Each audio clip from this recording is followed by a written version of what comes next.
Assalamualaikum warahmatullahi wabarakatuh. Selamat datang teman-teman di channel Belajar Islam, channel yang mengulas tentang sejarah keislaman, cerita inspiratif para sahabat, serta berbagai hal terkait Islam. Pada video kali ini, saya akan membahas tokoh bernama Al-Jahiz. Mungkin nama ini asing di telinga kita, tidak seperti nama Charles Darwin yang namanya terkenal atas teori evolusi yang dibuatnya. Namun, tahukah kalian bahwa Al-Jahiz sebenarnya sudah menemukan teori yang hampir mirip dengan teori evolusi milik Darwin? Maka dari itu, kita akan membahas tentang Al-Jahiz, filsuf sekaligus menemukan konsep teori evolusi. Jangan lupa untuk kalian subscribe dulu ya channel Belajar Islam ini, dan di like serta di share sebanyak-banyaknya videonya agar semakin banyak yang tahu tentang informasi ini.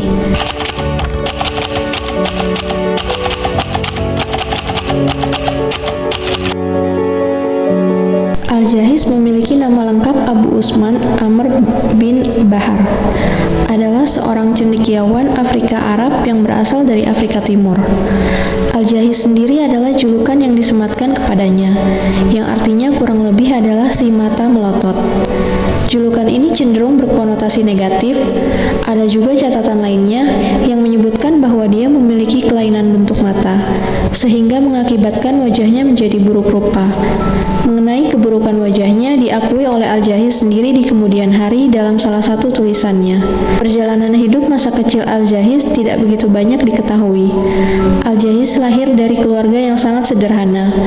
Beliau menegaskan dalam salah satu bukunya bahwa ia merupakan bangsa Arab dan suku Kinanah yang membantu keluarga Al-Jahiz berjualan ikan di sekitar saluran irigasi di kota Basra. Kesulitan keuangan tidak menghambat Al-Jahiz untuk terus mencari ilmu pengetahuan. Al-Jahiz terbiasa berkumpul dengan para pemuda di masjid utama kota Basra, membahas dan mengkaji berbagai bidang ilmu pengetahuan.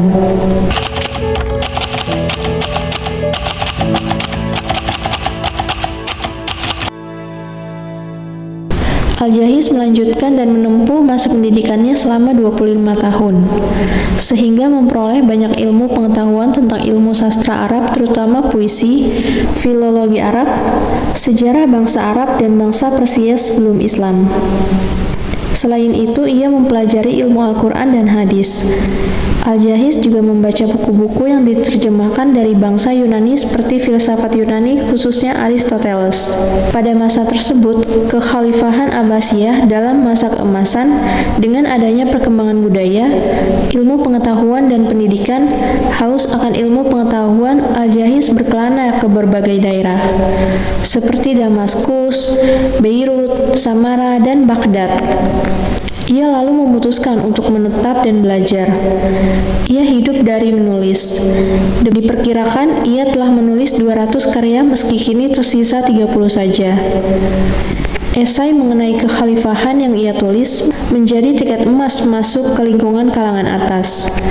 Esai itu juga menyita perhatian Khalifah Al-Ma'mun, Khalifah ke-7 dinasti Abbasiyah.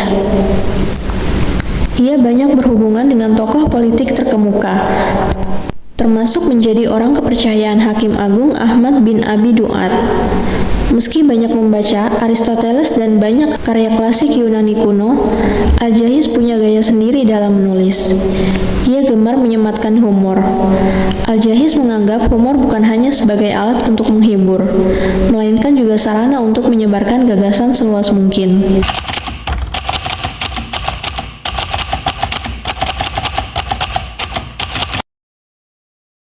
Karya Al-Jahiz yang paling berpengaruh adalah Kitab Al-Hayawan, Kitab Hewan-Hewan. Kitab itu ibarat sebuah ensiklopedia, memuat sekitar 350 spesies hewan yang terbagi dalam 7 volume, serta dilengkapi dengan gambar-gambar dan penjelasan yang detail. Kitab ini merupakan buku pertama yang mengungkap berbagai aspek biologi dan zoologi hewan, seperti klasifikasi binatang, rantai makanan, seleksi alam, dan evolusi. Al-Jahiz setidaknya sudah menulis dengan jelas bagaimana hewan yang lebih besar bisa menakuti hewan yang lebih kecil ukurannya. Al-Hayawan memuat 3 hal penting dalam evolusi yang juga dituliskan oleh Charles Darwin dalam The Origin of Species. Menurut Al-Jahiz, hewan-hewan berjuang untuk tetap bertahan hidup, bertransformasi menjadi spesies, dan mengatasi faktor-faktor lingkungan. Al-Jahiz percaya bahwa satu spesies bisa mengalami transformasi secara jangka panjang, sehingga memunculkan spesies baru. Kitab Al-Hayawan yang berpengaruh menjadi acuan bagi para pakar hewan dan pemikir evolusi di Eropa. Miguel Asien Palacios, seorang ilmuwan dan pendeta Katolik, mengatakan, karya Al-Jahiz sangat berarti bagi perkembangan sains, terutama zoologi.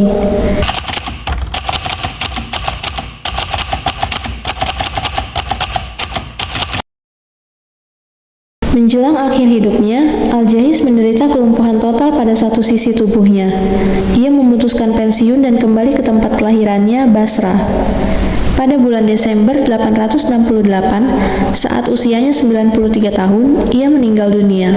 Diduga, ia meninggal dunia karena cedera akibat tertindih rak bukunya. Al-Jahiz memberi gambaran tentang kejayaan peradaban Islam pada abad ke-9 sampai abad ke-11. Saat itu, Baghdad dan sekitarnya menjadi jantung dunia. Masyarakat Muslim dikenal punya semangat belajar tinggi dan terbuka. Selain Al-Jahiz, ilmuwan lain macam Bin Sina juga berkontribusi besar. Itu tadi sepenggal kisah tentang Al-Jahiz, ilmuwan Muslim yang merancang teori tentang hewani.